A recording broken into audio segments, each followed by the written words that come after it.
The Oromo people of Ethiopia lives in the southern, central and western part of Ethiopia. They are Cushitic speaking people. The majority of the Oromo people are Muslims, while the remaining are Orthodox Christian, Protestants, and a few follow traditional religion known as Waqefna. In the old times, they were pastoralists, but in the 18th and 19th century AD, they became farmers. The only historical written record about the people is a book entitled Zena Hulagala, which was written in the 16th century AD by a monk known as Abba Bahri, who lived in a monastery in South Ethiopia at a place called Gamo. The book provides information about their oral history, their clan system, their religion, and about Gada, which is a traditional egalitarian administrative and military system. It also talks about the expansion of the people from the south to the central and western part of Ethiopia, during which 23 tribes living in central and western part of Ethiopia disappeared and were forcefully assimilated.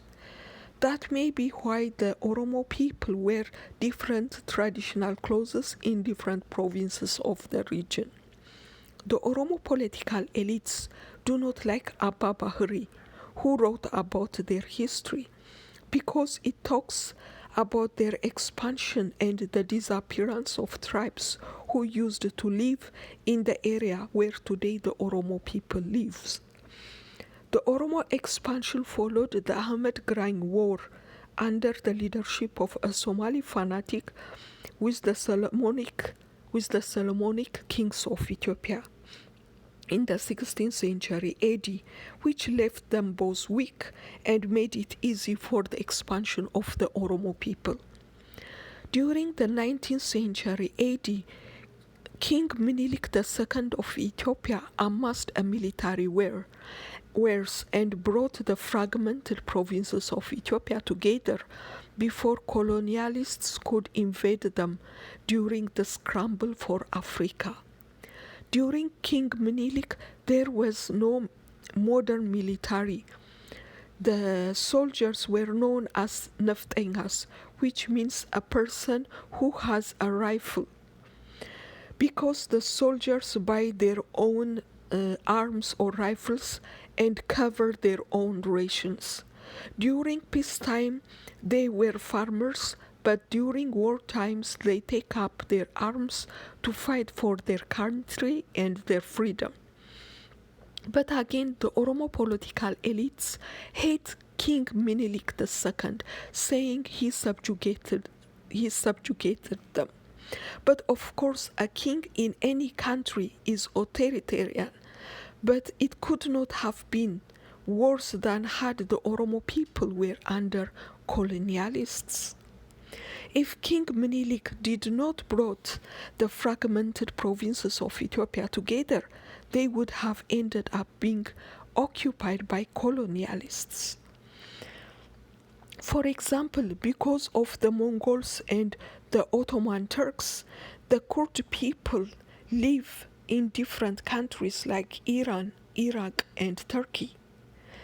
The Somali people also, because of Britain and Italy, live in Somalia, Djibouti, Kenya, and Ethiopia. Therefore, had it not been for King Menelik, the Oromo people might have ended up being in multiple separate countries, like the eastern part of Oromia might have ended up being in Somalia. The southern part of Oromia might have ended up being in Kenya, and the western part of Oromia might have ended up in Sudan. Therefore, even if Menelik II, Menelik II was an absolute authoritarian king, he did them a favor by keeping them together in the same country. Also, since the majority Oromo people were pastoralists, or at least the one in the area known as Hararge were pastoralists, the Neftenyas or King Menelik's soldiers did them a favor by keeping peace during the fight for pastures and water.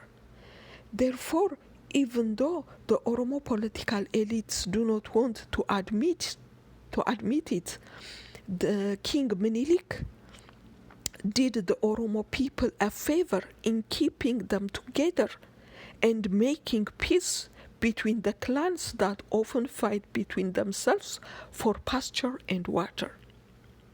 What do you think? Please comment, subscribe, and share.